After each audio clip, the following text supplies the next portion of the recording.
আসসালামু আলাইকুম সম্মানিত ভিউয়ার্স,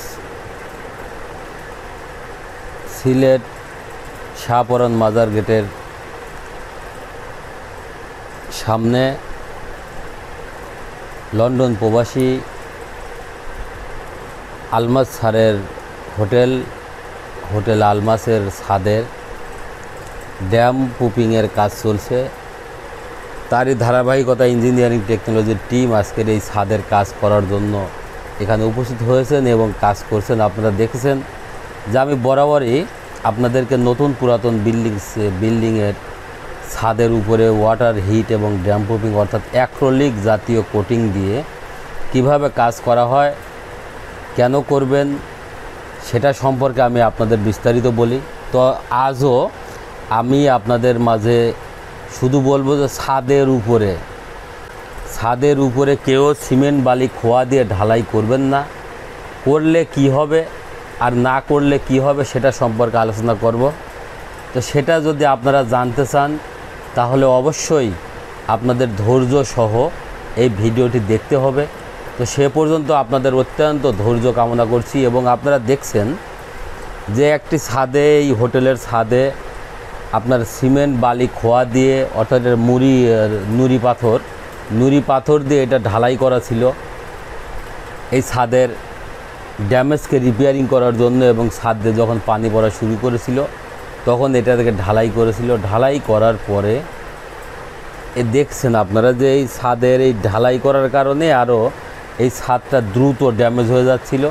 এবং এই বিল্ডিংয়ের রুমগুলো যদি আমি আপনাদের এখন দেখাতে পারতাম তাহলে ভালো হতো, কারণ রুমের মাঝখানে প্রত্যেক রুম দিয়েই পানি পড়তো এবং ওয়ালগুলা ভিজা স্যাঁতসেঁতে ছিল, রুমগুলা ভিজা স্যাঁতসেঁতে ছিল বা এখনও আছে। তো আমরা যে কাজটি করতেছি সেটা হলো উপরকর যে ঢালাই, সেই ঢালাইটি আগে আমরা উঠিয়ে নিচ্ছি এবং উপরে যে ছাদটা আপনারা দেখছেন, উপরের ছাদে আমরা পর্যায়ক্রমে কাজ করব। এবং এই ছাদের এই ঢালাইটা আগে প্রথম আমরা উঠাচ্ছি। এই যে দেখেন একটা ছাদ কতটা ড্যামেজ হইলে এটাকে কোনো রকম অতিরিক্ত প্রেশার ছাড়াই এই ড্যামেজ অংশটা উঠে যাচ্ছে। এই যে দেখেন চাপ ধরে উঠে যাচ্ছে এবং ওই নিচে দেখেন ভিজা, এই যে দেখেন, এবং নিচে কিন্তু ভিজা আর একটা জিনিস হলো নিচে একদম ড্যামেজ, মানে ছাদের সাথে এটার কোনো সম্পর্ক নেই, এটা উন্মুক্ত। যে কারণেই আমি আপনাদের বরাবরই বলি যে মূল ছাদের উপরে নতুন বিল্ডিংয়ের ছাদের সাথে যদি আপনারা অ্যাডজাস্ট করেন তাহলে ওটা অ্যাডজাস্ট হয়ে সিমেন্ট বালি খোয়া দিয়ে যদি ঢালাই দেন তাহলে ওইটা আপনাদের দেখা যাচ্ছে 3 থেকে 5 বছর বা 7 বছর সর্বোচ্চ পানি চুপ করার পরেও ওটা টেকসই থাকবে, কিন্তু আপনার ছাদ দ্রুত ড্যামেজ হয়ে যাবে। আমরা যে কাজটি করি সেটা হলো এটা আধুনিক প্রযুক্তিতে কাজ করার ক্ষেত্রে আমরা প্রথমে এটা উঠিয়ে নিচ্ছি এবং এই হোটেলের এটা আমরা টোটালি 9 কোটেশানে করব। এই কাজটি অ্যাক্রিলিক পেইন্টে আমরা 9 কোটেশানে করব। তো এই 9 কোটেশানে করার এটা আমাদের ফার্স্ট কোটেশান। প্রথমত এটা আমাদের গ্রাউন্ডিং ক্লিন হচ্ছে। এইটা ক্লিন করার পরে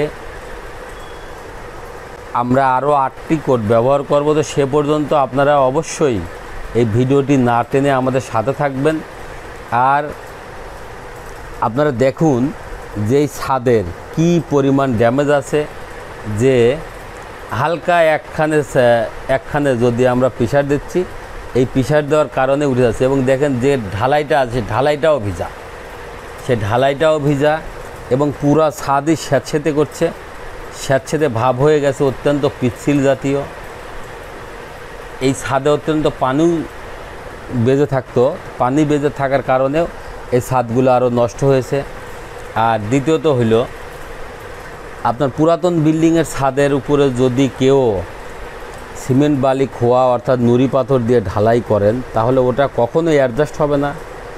অ্যাডজাস্ট না হয়ে ছাদকে আরও তাড়াতাড়ি ড্যামেজ করে দেওয়ার এই প্রক্রিয়াতে আপনারাই কখনোই এর এটাকে সাপোর্ট করবেন না, এবং এই ধরনের কাজ করার জন্য অবশ্যই ইঞ্জিনিয়ারিং টেকনোলজির পরামর্শ নেবেন। কেননা ইঞ্জিনিয়ারিং টেকনোলজি অত্যন্ত সুদক্ষ টেকনিশিয়ান দ্বারা সারা বাংলাদেশের সার্ভিস দিয়ে আসছে। আপনারা কাজ বা পরামর্শের জন্য যোগাযোগ করুন ইঞ্জিনিয়ারিং টেকনোলজি, মোবাইল 01712223213, 01713740034। এছাড়াও আমাদের ইঞ্জিনিয়ারিং টেকনোলজি পেজ আছে, engineering technology BD YouTube channel আছে। সেখানে আপনারা নিয়মিত আপডেট পেতে অবশ্যই লাইক, কমেন্ট, ফলো করবেন এবং আমাদের সাথে থাকবেন। সে পর্যন্ত আপনাদের সুস্বাস্থ্য কামনা করছি। আজকের মতো এই ভিডিও থেকে এখানেই সমাপ্তি। আল্লাহ হাফেজ।